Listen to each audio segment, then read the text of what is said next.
Hello friends. तो आज मैं मैथ्स के कुछ क्वेश्चंस आपको बताऊंगा जो टेस्ट सीरीज़ लेवल के हैं जेई एडवांस्ड के लिए। और ये जो क्वेश्चंस है थोड़े से ट्रिकी और डिफ़िकल्ट हैं, तो मैं 10 क्वेश्चंस दे रहा हूँ। इन सभी क्वेश्चंस को सॉल्व करने के दौरान आपको कुछ नए कॉन्सेप्ट सीखने को मिलेंगे और साथ ही साथ इनके जो सॉल्यूशंस फाइंड करने में आपको कुछ नया मेथड, कुछ नया अप्रोच यूज़ करना पड़ेगा। तो अगर आप इन 10 क्वेश्चंस में से 4-5 क्वेश्चंस भी खुद से और करेक्ट मेथड से सॉल्व कर लेते हैं तो इसका मतलब जेईई एडवांस्ड की प्रिपरेशन है वो बिल्कुल सही चल रही है। पहला क्वेश्चन है, let n be a positive integer and suppose z to the power n plus one minus z to the power n minus one is equal to zero has a root satisfying this modulus z is equal to one. Obviously ये complex number का question है, तो अगर आपका z इस equation को satisfy कर रहा है such that modulus z is equal to one, तो आपसे पूछा गया है which of the following is are possible value of n। और इस ऑब्जेक्टिव क्वेश्चन में मोर देन वन ऑप्शंस में बी करेक्ट। तो ये 4 ऑप्शन दिए हुए हैं, इसमें से आपसे आपको बताना है कि कौन कौन से ऑप्शन करेक्ट हैं। दूसरा क्वेश्चन है, the lengths of a triangle are A B C and its circumradius is 1 and its area is 1/4। अब उसमें दो क्वांटिटी दी हुई है, let S is equal to root under A plus root under B plus root under C and T is equal to this 1/a plus 1/b plus 1/c।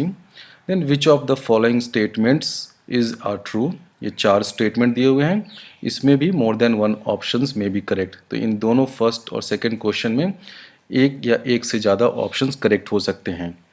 अब आते हैं अगले क्वेश्चन पे। थर्ड क्वेश्चन देखते हैं, how many complex number satisfy the equation a plus B I to the power 2015 is equal to a minus B I and a and b are real numbers. तो इस question में आपसे पूछा गया है कि ये जो इक्वेशन है, ऑब्वियसली इसमें ये a प्लस बी आई एक कॉम्प्लेक्स नंबर है, इस इक्वेशन के कितने सारे सॉल्यूशंस हो सकते हैं। तो ऑब्वियसली इस क्वेश्चन में एक ही ऑप्शन करेक्ट है, ये 4 ऑप्शन दे रखा है। फोर्थ क्वेश्चन है, what is the minimum value of this expression plus this expression square where s and t are real numbers. तो ये जो पूरा एक्सप्रेशन दिया हुआ है इसका मिनिमम वैल्यू आपको फाइंड करना है इस क्वेश्चन में। फिफ्थ क्वेश्चन है, what is the value of this expression z1 by z1 plus z2 whole to the power 2017 plus z2 by z1 plus z2 to the power 2017 where z1 and z2 are non zero complex numbers satisfying this equation. तो इसमें आपसे पूछा गया है कि इस expression की value क्या होगी where z1 and z2 satisfy this thing. Sixth question में आते हैं, if a is greater than equal to b greater than 1 what is the largest possible value of this logarithmic expression. तो इसमें भी 4 option है, इसमें से कोई एक ऑप्शन करेक्ट होगा। तो ये दोनों क्वेश्चन 5 और 6 में only one option is correct.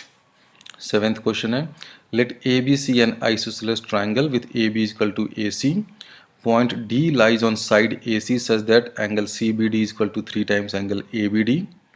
If this expression 1 by AB plus 1 by BD is equal to 1 by BC and if angle A is equal to pi by n, find n.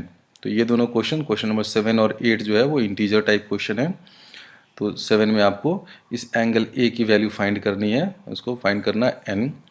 Eighth question है, if F X is a differentiable function such that F prime X is equal to F prime A minus X for all X satisfying zero less than और equal to X less than और equal to A, यानी zero और ए के बीच में ये relation satisfy हो रहा है, and F zero is equal to 1 by A and F A is equal to 3 by A, then find the value of this integral, that is integral from zero to A F X D X, इसकी value क्या होगी।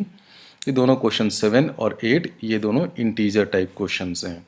इसका answer 0 to 9 के बीच में कोई integer होगा। Last 2 question देखते हैं। नाइन्थ क्वेश्चन है, two distinct numbers a and b are chosen randomly from the set. ये एक सेट है जिसमें 2 स्क्वायर 2 क्यूब ये इतने सारे नंबर्स हैं। फिर आपसे पूछा गया what is the probability that log of b to base a is an integer. तो आपने इसमें से 2 डिस्टिंक्ट अलग अलग नंबर रैंडमली चूज़ कर लिया है और फिर आपसे पूछा गया कि उस नंबर का लॉग एक इंटीजर होगा, उसकी क्या प्रोबेबिलिटी है।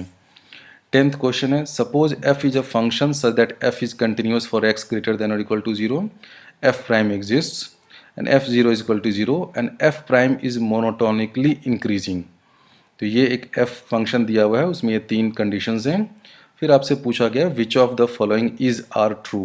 तो इसमें ए बी सी डी 4 में से वन और मोर देन वन ऑप्शंस में बी करेक्ट। तो ये क्वेश्चन 10 जो है इसमें भी मोर देन वन ऑप्शन में बी करेक्ट। ऑब्वियसली क्वेश्चन 9 जो है उसमें एक ही ऑप्शन करेक्ट होगा क्योंकि आपको प्रोबेबिलिटी फाइंड करनी है।